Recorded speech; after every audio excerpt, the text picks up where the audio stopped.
आज मैं आप सभी को हनुमान जी और रावण की एक रहस्यमय कथा के बारे में बताने वाला हूं जो बहुत ही ज्यादा रोमांचक है। तो उसके लिए आपको वीडियो में अंत तक जरूर बना रहना पड़ेगा और अगर वीडियो पसंद आती है तो वीडियो को लाइक जरूर कर देना और चैनल को सब्सक्राइब तो अवश्य कर देना।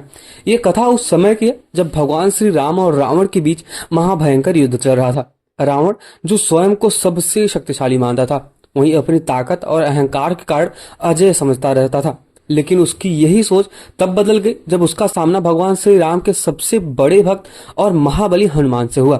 यह कथा में हम ये जानेंगे कि कैसे एक एक मौके की यह दोनों महान योद्धा आमने सामने हुए और धर्म और अधर्मों के बीच इस संघर्ष में क्या निष्कर्ष निकला। अब चलिए फिर सबसे पहले हम बात करते हैं रावण के बारे में।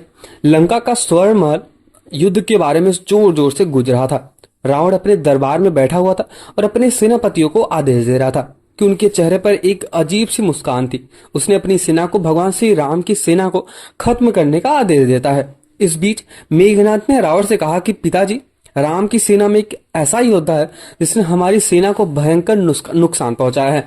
वो कोई और नहीं बल्कि वही हनुमान है जो आया था एक बार लंका में और पूरी लंका को विध्वंस करके चला गया था। रावण ने क्रोधित होकर कहा कि हनुमान वो एक बानर ही नहीं बल्कि एक बहुत ज्यादा शक्तिशाली योद्धा है, मैं उसे परास्त कर दूंगा। ऐसे बोलता है, मतलब पूरे घमंड में चूर होकर रावण ऐसा बोलता है कि मैं उसे बहुत ही अच्छी तरीके से परास्त कर दूंगा।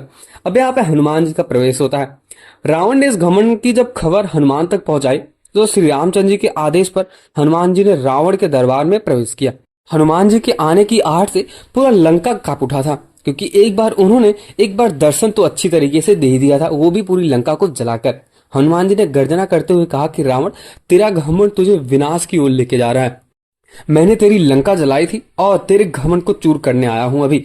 रावण ने ठहाके लगाते हुए कहा कि वानर, तू अपने आप को बहुत महान समझता है ना? यदि तेरी शक्ति को परखना है तो आप मेरे सामने युद्ध लड़ते हैं। ऐसा मतलब रावण का एक कहना होता है। अब दरबार में यह सब तय हुआ कि हनुमान और रावण के बीच में एक एक मुक्के का मुकाबला होगा। दोनों अपने अपने बल का कौशल प्रदर्शन करेंगे। हनुमान जी ने कहा कि मैं धर्म के लड़ता हूँ, तेरा अधर्म और अहंकार तेरी हार का कारण बनेगा। रावण ने उत्तर दिया कि मैं दशानन हूँ, भगवान देवता भी मुझे भय खाते हैं, तू मेरा क्या ही कर सकेगा। अब यहाँ पर रावण ने अपनी पूरी ताकत के साथ पहला मुक्का हनुमान जी की ओर फेंका। उसने उसके मुक्के की गूंज से पूरी लंका कांप उठी थी, लेकिन हनुमान जी ने अपने स्थान से हटे बिना ही उस मुक्के को बहुत ही अच्छी तरीके से सहन कर लिया। उनके चेहरे पर बहुत ही अच्छी सी और लाट मुस्कान भी थी। हनुमान जी ने कहा कि दशानन, आपकी शक्ति तुम्हारे अहंकार की तरह खोखली है, अब मेरे वार की तैयारी में हो जाओ। हनुमान जी ने अपनी गदा जमीन पर रखी और रावण की ओर बढ़े। उन्होंने ऐसा मुक्का लगाया कि पूरा सिंहासन टूट गया। और ऐसा भी कहते हैं जब हनुमान जी ने अपना पूरा 360 घुमाया था, मतलब एक तरह से लेकर दूसरे ओर, तो वहां पे ब्रह्मा जी प्रकट होते हैं और ब्रह्मा जी स्वयं हनुमान जी से बोलते हैं कि भैया, आप अगर ऐसा मुक्का लगा दोगे ना तो मुझे लगता है कि हनुमान के साथ ही साथ पूरा लंका डूब जाएगा।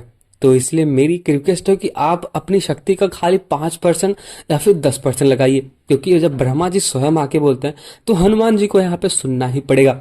हनुमान जी वहां पे सुनते हैं ब्रह्मा जी की बहुत ही अच्छी तरीके से बात है। ऐसे ही एक बार ब्रह्मा जी और प्रकट होते हैं जब बाली और हनुमान जी का युद्ध चल रहा होता है। कुछ उसमें ऐसा होता है कि बाली के पास एक पहले से वरदान होता है कि सामने वाला योद्धा जब आपसे लड़ने आएगा, युद्ध भूमि में आएगा, तो उसकी आधी शक्ति बाली के अंदर चला जाएगा। अब हनुमान जी और बाली के साथ जब युद्ध होने लगा तब वहां पे ब्रह्मा जी आते हैं और ब्रह्मा जी हनुमान जी से बोलते हैं कि अगर आप 100% जितनी आपकी शक्ति, अगर आप पूरा उसको लेके जाते हो और बाली के ऊपर चलाते हो तो मुझे लगता है बाली की मौत हो जाएगी।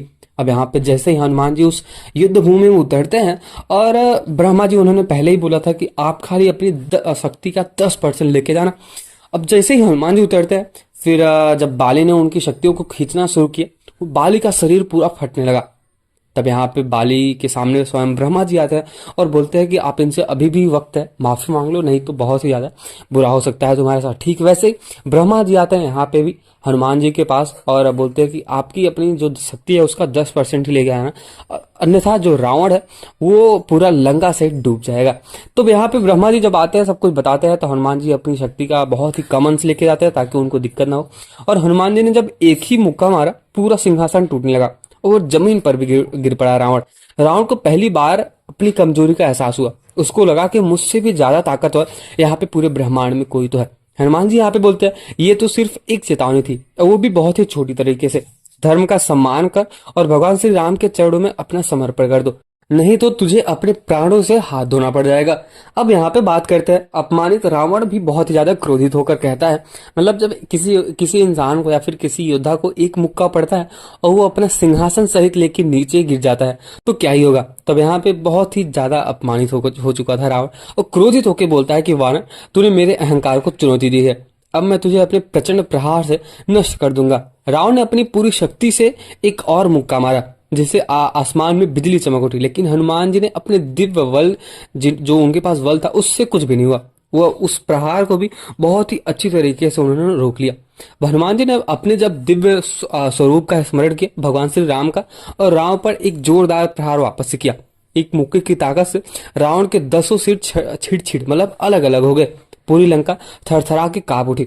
रावण अब बहुत ही अच्छी तरीके से थक गया था, और उसको महसूस होने लगा था कि अभी मैं बहुत ज्यादा कमजोर हो गया हूँ, क्योंकि हनुमान जी ने यहाँ पे कहा कि तेरी पराजय निकट है दशानन, यदि अब भी तूने श्री राम के चरणों में अपना समर्पण नहीं किया तो तेरा विनाश तो निश्चित ही है। रावण ने अपनी पूरी ताकत के साथ, पूरी शक्ति के साथ उसको एकत्र किया और अंतिम वार करने की प्रयास करी, लेकिन हनुमान जी ने अपनी बुद्धि और बल से रावण को परास्त कर दिया। उन्होंने कहा कि तेरा घमंड और अधर्म ही तुझे हराने के लिए पर्याप्त है। भगवान श्री राम के भक्त के सामने तेरी कोई शक्ति काम नहीं करने वाली, और कोई शक्ति टिक भी नहीं पाएगी।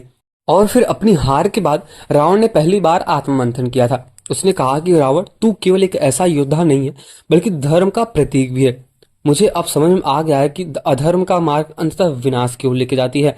हनुमान जी ने कहा कि रावण, अभी भी समय है, भगवान श्री राम के चरणों में समर्पण कर लो और अपने जीवन को सार्थक बना लो।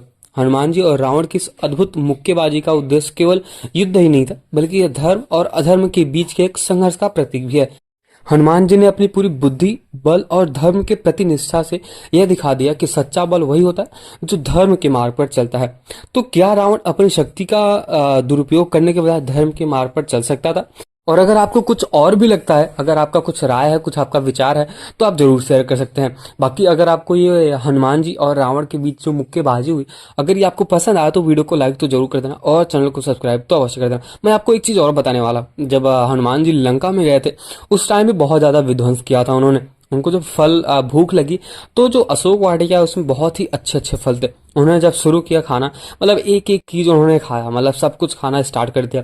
फिर जब पता चलता है कि कोई आ गया और ये पूरे वन को उजाड़ रहा है, तो रावण अपने पुत्र अक्षय कुमार को भेजता है, और अक्षय कुमार को हनुमान जी तुरंत स्वर्ग लोक पहुंचा देते हैं।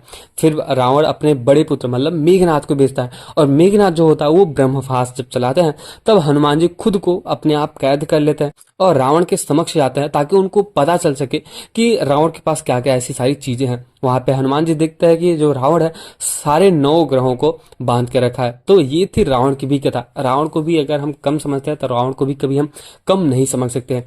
और बाकी हनुमान जी, उनकी शक्तियों का कोई सीमा तो है नहीं, वो उनकी जो शक्ति है वो अपार है और अभूत है।